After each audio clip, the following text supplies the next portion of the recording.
Hello guys, I'm Veronica, a slightly older storyteller. My sister kind of reads stories like these and introduced me to this world. We have seen a lot of horrible stories about bad mother-in-laws, and my sister thought that maybe I should redeem our image a little. I also happen to be someone's mother-in-law. But unlike many stupid women, I actually considered my daughter-in-law, Emily, one of my own children. Emily and my son Jim had been together since school, so I have known her for a while. They got married fresh out of college and started to live 2 cities away. Jim and Emily were like the perfect couple to everyone around them. I too thought that their love transcended everything bad in the world, but turns out I was wrong. It was by pure chance that I discovered that my son was cheating on his lovely wife. I was out with my friend for some coffee when I spotted my son at the other end of the street. I thought I was seeing things because he wasn't supposed to be in my city. Jim never said he was coming either, but he was there, going to Target after parking his car. But what really shocked me was the fact that there was a woman and a young boy with him. I had never seen the woman before and didn't know who she was. I also had no clue why my son was holding her hand and carrying her son. They looked like a couple and were laughing about something. If anyone who didn't know Jim would see him then, they would think that Jim was married to the woman and the child was his. My friends, too, eyed my son suspiciously and asked me who she was. They knew Emily since they were there at Jim's wedding. All of them loved Emily and Jim like their own child, so they were surprised to see Jim with another woman. I was shocked at the sight that I didn't know what to do. After a while, I started to believe that my mind was playing tricks on me. But my friends, too, saw them and thought something was suspicious. My mind was a mess, so I decided to wait and see what happens next. I knew my son would have to come out of Target and go home, so I waited and tried to find a reasonable explanation of what was going on. When Jim finally came out of Target, he was still with the woman and child. They had shopped for a lot of things and were loading them into Jim's car. What happened next threw away all doubts of this being harmless. I saw the woman kiss Jim on the lips, and my son shamelessly returned it. At that point, I knew my son was cheating on Emily. I was furious with him and immediately called Emily to find out what was going on. I needed to tell her what I saw, that she could come to her own conclusions. I wasn't going to shield Jim just because he's my son. He was doing something immoral, and his wife absolutely needed to know. I called Emily and immediately was greeted by her saying, "Wait, is that you, Veronica?" "Yes, this is me, Emily." "Oh my God, I'm so happy to hear your voice. Thank God you're all right now. I have been so worried about you, Veronica." "Why were you worried about me, Emily? I'm fine." "It's good to know that you are fine now, Veronica. I know you hate it when people worry about you, but you know we can't help it. You are not making any sense, Emily. Why were you worried about me in the first place? What happened to me?" "Wait. You don't remember, do you? You had a stroke 2 weeks ago, right? I was really worried since you were not recovering well." I had no idea why my daughter-in-law thought that I was sick and had a stroke. No such thing happened, and I was as fit as a fiddle. Emily seemed genuinely happy when I called, and her concern for my health was genuine as well, so I didn't know what to think of what Emily said. Firstly, I needed to find out more and inform her that I never had a stroke. I said, "I think you're making a mistake, Emily. I didn't have a stroke. I'm completely fine. I don't know why you think I was sick." "What? You never had a stroke? But Jim told me that you were extremely sick. That's why he left 2 weeks ago to visit you and hasn't returned home since." "Oh my God, he told you that he was here for 2 weeks taking care of me?" "Yes, Veronica." What's going on? I'm confused now. You're saying that you were never sick, but Jim told me that you were? What's happening? My poor daughter-in-law was super confused, but I was able to put the pieces together to try and find out what was going on. The wheels started to turn in my brain, and I finally understood what was happening. Emily had no clue that her husband was lying to her and cheating on her. Jim had lied about my health and used it as an excuse to avoid suspicions. He was cheating on her with that woman while his poor wife had no clue. I was immediately disgusted and enraged at the same time. I said to Emily, "I think it is clear that Jim had been lying to you, Veronica. He lied about my health when I was perfectly fine." "But I don't understand. Why would he even do that? I know he lied to me, but I can't understand why." "My son lied to you to cover up something he did, Emily." "What do you mean, Veronica? What did Jim do?" "I'm very sorry to say this, but he's cheating on you, Emily." There was a very stunned silence on Emily's end. I was already feeling horrible for being the one to deliver the news to my daughter-in-law. Even though I know I did the right thing by telling her, I also felt guilty about ruining her day and her marriage. Emily remained silent for a while, and then said with a shaky voice, Are you sure, Veronica?" "Yes, unfortunately, I am sure, Emily." "How did you find out?" "I actually saw Jim with his affair partner a few minutes ago. I was hoping there was a solid explanation about why he was with some woman in my city, that too without telling me. But I saw them kissing and knew that he was cheating on you." "Oh, God. This is all true then. Jim is really cheating on me. Oh, my God." Emily absolutely broke down over the phone and cried her eyes out. My heart broke to hear her cry and grieve her marriage. She was hurt, and I could understand that. I had expected her to react this way, but hearing her cry for real was much more painful than you thought. My anger was rising against my son, and I wanted to slap the living crap out of him. I waited for Emily to calm down and comforted her to the best of my abilities. I was fuming at my son's carelessness and immorality and really wanted to teach him a lesson, but it wasn't the time and place for those thoughts right then. At that moment, my top priority was to calm down Emily and talk to her. I said, "You need to be strong, Emily. What my son did is absolutely horrible. I don't think he should be excused for this." "How could he do this to me, Veronica? I gave him my everything, and he just betrayed me. Where did I go wrong? I want to yell and scream at Jim. I really feel like hitting him." "That's not going to do you any good, Emily. You have to think about this rationally. Your marriage won't be the same anymore." "Marriage? What marriage are you talking about, Veronica?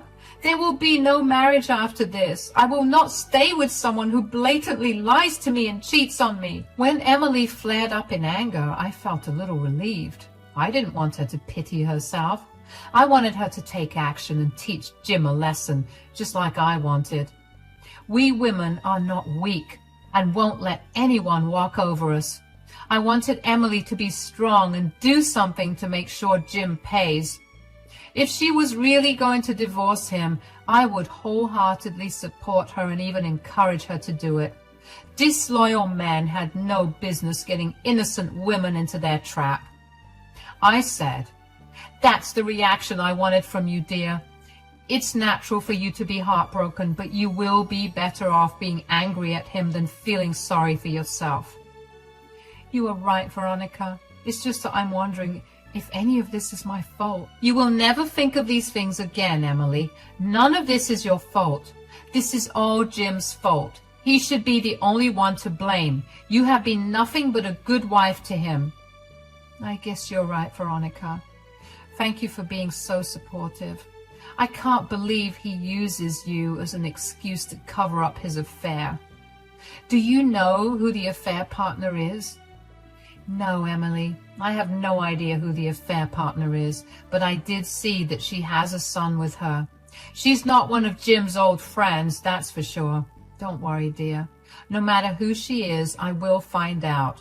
Then we will figure out a way to teach my son a lesson. I was determined to find out the whole story about what was going on. I didn't want to dish the affair partner straight away. I had no idea if she knew that Jim was married or not, so I wasn't going to jump to conclusions and accuse her of being a homewrecker. However, I needed to know who she was and what my son was doing. So I devised a plan and considered all possibilities and discussed it with Emily. I needed her to trust me if we wanted our plan to work. Since Emily loved me like her own mother, she agreed to let me do the investigation. The first thing I did after talking to Emily was to go home. Then I tried to calm myself down so that I could act normally around him. I called Jim and told him and said, "I know you're in my city, Jim. Don't try to lie to me." "Mom, I don't know what you're talking about." "I already warned you that I don't want to hear your lies. I saw you kissing some woman. You better come here and explain yourself before I call your wife and tell her what I saw." No, Mom, listen to me. I'm coming over right now. Please don't tell Emily anything. Please just hear me out. I'm coming to your place, Mom. Jim was frantic after knowing that he had been caught. I lied to him and made it seem like I hadn't told Emily anything. When I threatened him, he freaked out and told me that he would come over. And that's exactly what I wanted. I hung up on him soon because I was close to blowing up on him. My son reached my place in record time, and I was surprised he didn't get speeding tickets because of how fast he drove. I allowed him to come inside because I didn't want my neighbors to know all the dirty business my son was up to. There is no point in making a scene when I was trying to deal with this differently. Jim was nervous and looked like he was on the verge of tears. I sat down opposite to him and angrily said, "How on earth do you plan to explain yourself, Jim?" "Mom, I'm so sorry. I didn't mean for this to happen. It happened so out of the blue." "That's what all cheaters say, Jim. I need to know why you did it." "What can I say, Mom? Emily works long hours and I feel lonely, you know. She earns more than me and sometimes it makes me feel emasculated." I was shocked to my core to hear my son's reasoning. His reasons were just plain wrong and didn't justify his cheating at all. I don't know why he thought it would be a good idea to tell me this. Did he really think that I would support him after hearing his reasons? God knows what he was thinking back then. But I can tell you what I was thinking. I was thinking of ways to calm myself down so that I wouldn't reach out and slap my son. Again, that would jeopardize everything because I needed my son to feel comfortable enough with me to tell me everything. I still said in an angry voice, "So, instead of seeking help for your problem or talking it out with your wife, you decided to cheat on her with a homewrecker?"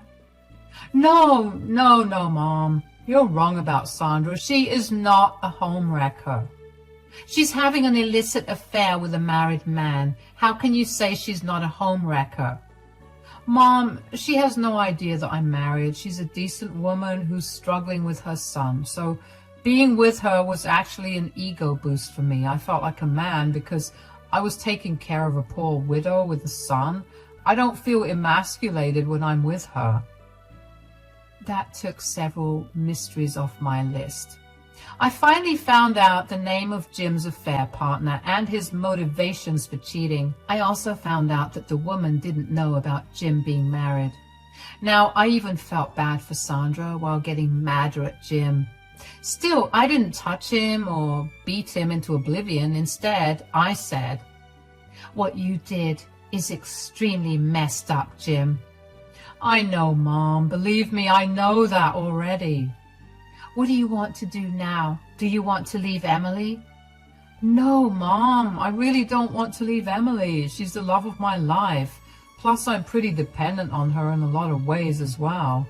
"Then you shouldn't have cheated on her. Do you plan to leave Sandra then? I don't know, Mom. Sandra really makes me happy, and I like being around her son. I get everything from her that I don't get from Emily. I still can't believe I raised an absolute joke of a man like Jim. I was severely disgusted with him and wished he wasn't my son. Even after being caught, Jim wasn't exactly willing to give up any of his partners. He was trying to make himself the victim by saying he only felt complete when he was with 2 women. I have no idea how he could say those words in front of me without feeling embarrassed. Instead of getting up and strangling the life out of him, I decided to try and be his friend. I had no intention of forgiving him.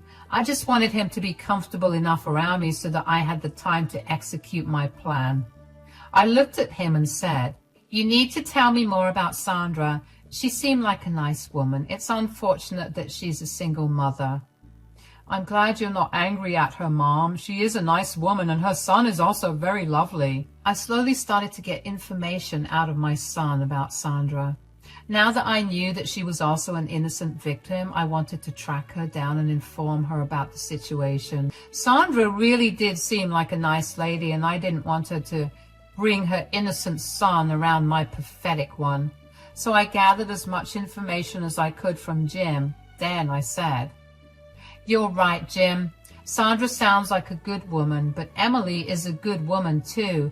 You're playing a dangerous game, Jim. You need to stop this before it gets out of hand." "I'll figure something out, Mom, but please don't tell Emily anything right now. She will be devastated." "I agree about that, Jim. She will be devastated. Don't worry. I won't tell her. But you need to be careful and make sure you don't mess anything up." "I will be careful. Thank you so much for understanding me, Mom. I don't know what I would do without you. I'm happy that you at least gave me a chance to make things right." No, I wasn't giving my stupid son a chance to make things right. I wasn't some gullible woman he could fool. I knew very well that he wasn't going to end the affair anytime soon. Jim really thought that I would let things go and hide the fact that I knew about his affair. He was thanking me for hiding his affair so that he could do whatever he wanted with these women. He had truly turned into a horrible man, but I was going to show him that karma always comes for people like him. After Jim left that night, I called up Emily and explained to her what was going on. She was furious as well and told me clearly that she sees no future with Jim anymore. She was happy that they never had a child together because she didn't want to remain tied down to Jim after this. I knew that deep down Emily was still grieving and was heartbroken. She had wasted years of her life loving a disloyal man who had no regard for her feelings. Emily was ready to end the relationship, but she wasn't going to inform him about it yet. Over the next few days, I did my best to find out more about Sandra. My friends turned into social media stalkers and made them use all their connections to find her. Ultimately, with sheer determination, I found her. I was able to catch her when she was leaving from work and my son was nowhere around. I introduced myself to her and she surprisingly recognized me. Then the 2 of us went to a cafe and sat down to talk. I said, "Sorry for this impromptu meeting, Sandra. I really needed to talk to you. But before that, I need to know something. I'm a little curious about how you recognize me." "Oh, I've seen your picture, Veronica. Jim has shown me pictures of everyone in his family. We've been dating for a year now, and I know it's not a long time, but we are pretty serious about each other. I really like him, and even my son gets along well with him." "I don't think that's a good idea, Sandra. I understand that you and your son get along with Jim pretty well, but I'm sorry to tell you that you're making the wrong decision." "What? What do you mean, Veronica? Do you have a problem with me? I know a lot of people don't want anyone else's child in their family, but Jim loves my son, and, oh God, it's not that, Sandra. Why do you think I'm telling you to back off because of your son?" It's just that, well, Jim told me that you have a problem with me having a son. He said that you don't want to have a grandchild who's not related to you, and that's why we never met each other." I couldn't believe the audacity of my son. He used me once again to cover up his affair. This time he painted me to be some sort of monster who didn't want a single mother as her daughter-in-law. It was just bizarre. And slowly I felt like I didn't even know my son anymore. He gave 2 different stories to his 2 partners and used me to cover up his affair. I was thoroughly disgusted with Jim, and my anger was at its peak. Sandra must have sensed the shift in my expression because she looked uncomfortable. I said to her, "You are thoroughly mistaken, Sandra. I don't know why my son used me as a scapegoat, but trust me, it isn't what you think." "Really, Veronica? You didn't refuse to meet me because of my son?" "No, Sandra, it's not like that at all. I didn't meet you because I never knew about you, dear."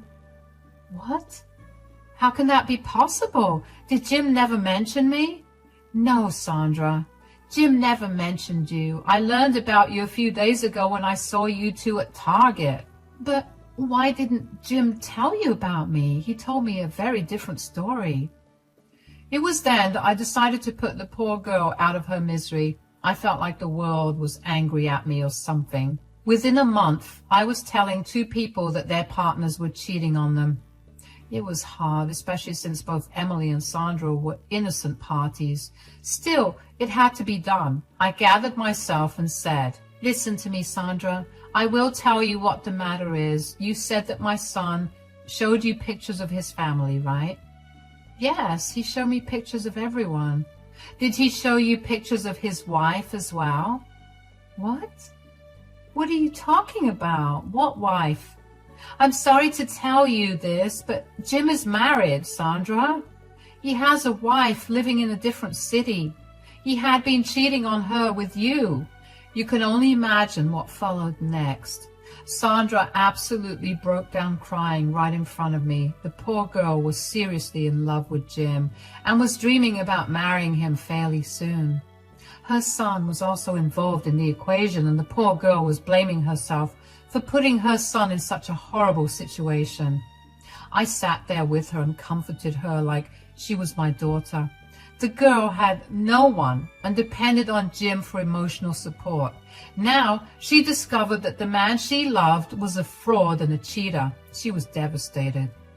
I told Sandra exactly what I told Emily. She needed to be strong and make sure Jim suffered for what he had done. I told her the little plan I had in mind, and she was instantly convinced to help us. She wanted to confront Jim, but agreed to do it our way. That day, she even talked to Emily on the phone at my insistence. The girls had a nice venting session, talking trash about Jim and forming our plan.